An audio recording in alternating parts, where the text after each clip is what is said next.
কয়টা ধরে? মানে একটা বিষাক্ত সাপের বিষে মানুষের কয়টা সিস্টেমে ডিস্টার্ব করে? চারটা। একটা হচ্ছে মাংস, মাসেল, দুইটা হচ্ছে ব্রেইন, 3 নম্বরে হচ্ছে রক্ত, 4 নম্বরে হচ্ছে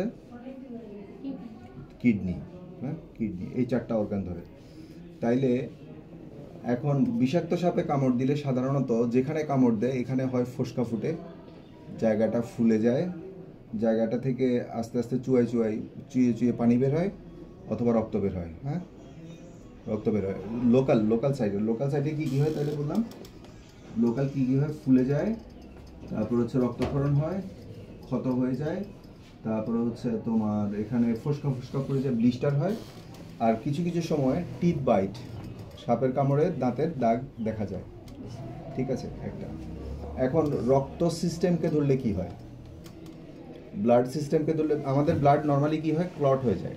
আমাদের ব্লাড নর্মালি কি হয়, ক্লট হয়ে যায়। যদি সাপের কামড়ে রক্তে সমস্যা দেখা দেয় তাহলে রক্তের ক্লট হওয়ার প্রবণতা কমে যায়, রক্ত আর ক্লট হয় না। তাহলে আমরা একটা টেস্ট টিউবের মধ্যে রুগীটার রক্ত যদি রাখি, 20 মিনিটের মধ্যে এটা ক্লট হয়ে যাওয়ার কথা। 20 মিনিট পরে যদি দেখা যায় এটা একদম লিকুইড আছে, তাহলে ধরে নিব রক্তে সমস্যা দেখা দিয়েছে। আমার কথা বুঝছো? এছাড়া আর কি হবে রক্ত সিস্টেমে ধরলে? যেখানে সাপে কামড় দিয়েছে ওখানে, অথবা রুগীর যদি অন্যান্য কোনো ক্ষত থাকে ওই ক্ষত থেকে, অথবা দাঁত থেকে, চোখের মধ্যে, কাশির সাথে, তারপর হচ্ছে তোমার ভেজাইনা দিয়ে, মানে যাদের মেনস্ট্রুয়াল মহিলা আছে ওদের ওখান থেকে কি বের হবে, রক্ত বের হবে। আমার কথা বুঝছো? শেষ। তাইলে রক্তের কথা শেষ। 3 নাম্বার হচ্ছে নার্ভ ধরে। নার্ভ ধরলে কি হয়, সারা শরীর প্যারালাইজড হয়ে যায়।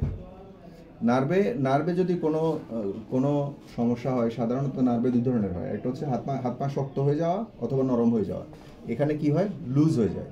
লুজ হলে কি হয়, আমাদের চোখ যে খোলা থাকে এই মাংসটা যদি লুজ হয়ে যায় চোখ বন্ধ হয়ে যাবে, তাই না? হ্যাঁ, আমরা যে মাথাটা সোজা রাখছি ওই সোজা রাখতে পারবো না, এরকম পড়ে যাবে। পড়ে যাবে। এটাকে কি বলে, ব্রোকেন নেক সাইন। কি বলে? তাইলে চোখ পড়ে যাবে। তারপরে হচ্ছে হা করতে কষ্ট হবে, চাবাইতে কষ্ট হবে, ও দাঁড়াইতে পারবে না, লুলার মতো হয়ে যাবে। লুলা বুঝো? লুলা মানে হচ্ছে দাঁড়াইলে সে ধূপ করে পড়ে যাবে, হাত পা সবকিছু কি হয়ে যাবে, দুর্বল হয়ে যাবে। তাহলে আমাদের চোখ দেখাটা খুব ইম্পর্টেন্ট। হ্যাঁ, তাইলে গেল কোনটা, নার্ভের অংশ। আরেকটা হচ্ছে মাংস।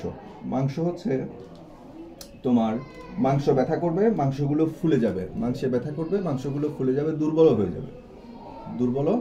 হয়ে যাবে। আর আরেকটা হচ্ছে কিডনি। কিডনি ধরলে সাধারণত এসব রোগীর যদি প্রেশার কমে যায় অথবা মাংস ভেঙে যায় তাইলে কিডনির মধ্যে তোমার মায়োগ্লোবিন একটা আছে। যেমন রক্তের মধ্যে হিমোগ্লোবিন থাকে, মাসেলের মধ্যে কি থাকে, মায়োগ্লোবিন।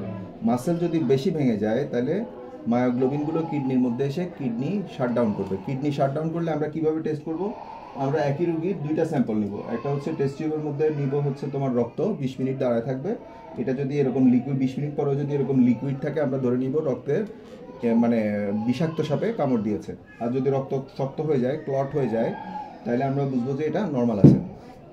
আরেকটা বোতলের মধ্যে আমরা কি নিব, ইউরিন নিব। ইউরিনটা যদি ডার্ক কালার হয়, কি কালার, ডার্ক কালার মানে হচ্ছে কোকা কোলা, দেখছো কোকা কোলার মতো কালার হয়, তাহলে আমরা বুঝবো রুগীর মাসেলে সমস্যা দেখা দিয়েছে। আমার কথা বুঝছো? রুগীর মাসেলে সমস্যা দেখা দিলে ইউরিনের কালার কিরকম হবে, ডার্ক কালার। আর যদি ইউরিনটা রেড হয়, ডার্ক মানে কি, কোকা কোলা কালার বা সরিষার তেলের কালার। হ্যাঁ, আর যদি দেখা যায় যে ইউরিনটা কিরকম আছে, ইউরিনটা রেড আছে, তাহলে বুঝবো যে রুগীর কোন সিস্টেমে ইনভলভমেন্ট হয়েছে, রক্তের মধ্যে। তাহলে আমরা এগুলো দিয়ে বুঝতে পারি সাপটা বিষাক্ত নাকি বিষাক্ত না। এভাবে আমরা যদি জিজ্ঞেস করি কোন সাপে কামড় দিছে, কি সাপে কামড় দিছে, এগুলো হচ্ছে ইম্পর্টেন্ট হচ্ছে, কারণ অনেক সময় বিষাক্ত সাপে কামড় দিলেও বিষ থাকে না। ধরো একটা সাপ খুব ক্ষুধার্ত অবস্থায় একটা ব্যাঙ খেয়েছে, তো ব্যাঙকে যখন সে কামড় দেয় তখন ব্যাঙের মধ্যে সে বিষগুলো খরচ করে ফেলে। এরপরে যদি আমাকে বা তো আমাদের কাউকে কামড় দেয়, ওই সাপের বিষে আমরা আমাদের থেকে ধরবে না। তাহলে সাপ বিষাক্ত হইলেও যে বিষ রোগীর মধ্যে বিষ ঢুকবে তা নিশ্চিত না। আমরা প্রথমে কি করব, আমরা চেক করার চেষ্টা করব রোগীর কোনো বিষাক্ততা হয়েছে কিনা। আমার কথা বুঝছো? যদি বিষাক্ততা হয় এক্ষেত্রে আমরা বাংলাদেশের যে ন্যাশনাল গাইডলাইনের প্রোটোকল অনুযায়ী ভর্তি করিয়ে কি দিব, স্যালাইন দিব, তারপরে হচ্ছে তোমার আর হচ্ছে অ্যান্টিভেনম দিব। অ্যান্টিভেনম মানে কি, ভেনমের এগেনিস্টে ওষুধ।